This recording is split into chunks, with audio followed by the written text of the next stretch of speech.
وضاحت تو کر دی ہے، لیکن اتنا زیادہ ابہام پیدا ہوا ہے اور قیاس ہے اتنا، چیف آف ڈیفینس فورسز کے نوٹیفیکیشن اور باقی بھی اس میں تعیناتیاں ہو رہی ہیں، پورا سسٹم ہے، آپ کو پتہ ہے، پوری کمانڈ نہیں بننی ہے. تو کیا کوئی چیز ایسی ہے 27ویں آئینی ترمیم میں یا جو اس کے بعد ایکٹ آف پارلیمنٹ بنے ہیں کہ اس میں کوئی ابہام رہ گیا ہے جس کی وجہ سے اچھا سوال ہے. میں بلکہ اس کی تھوڑی سی وضاحت کرنا چاہ رہا ہوں.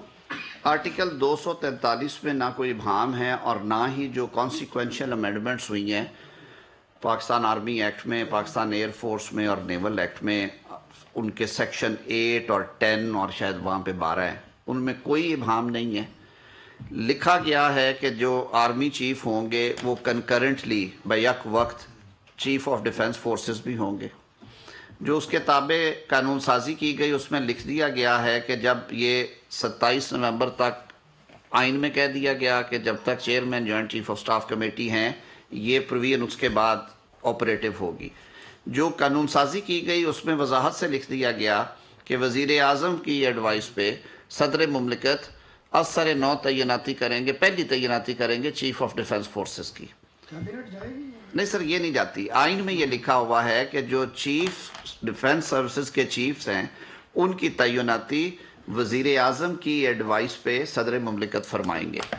اب اس میں کوئی ابہام نہیں ہے. ایک بات طے شدہ ہے کہ جو 2024 میں جو ترامیم ہوئی تھی پچھلے سال اکتوبر میں، ان کے تحت جو chief of air staff, naval chief اور آرمی چیف کی جو میعاد عہدہ ہے وہ 3 سال سے بڑھا کے 5 سال کر دی گئی تھی. اور اس کی ایک توجہ یہ تھی کہ آپ کی جو پارلیمنٹ ہے یا پرائم منسٹر ہے یا اور کافی سارے عہدے ہیں ان کی میعاد 5 سال ہے، تو اس کو بھی 5 سال کر دیا جائے. اس میں ساتھ یہ گنجائش رکھی گئی کہ ری اپوائنٹمنٹ بھی ہو سکتی ہے اور جو پارشل ایکسٹینشنز دی جا سکتی ہیں، extension of tenure up to 5 years, یعنی ایک یکمشت بھی دے سکتے ہیں یا سال 2 سال کی بھی کی جائے.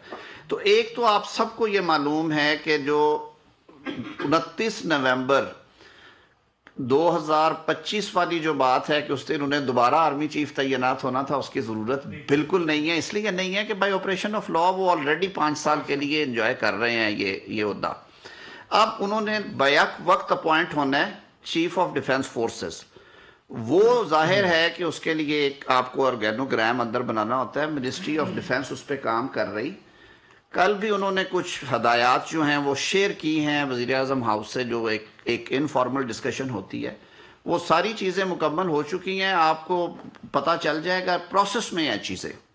اور یہ کسی بھی لمحے یہ نوٹیفیکیشن یا جو نیسیسری سٹیپس ہیں یا جو اس کا طریقہ کار ہے وہ آپ کے سامنے آ جائے گا. میں صرف یہ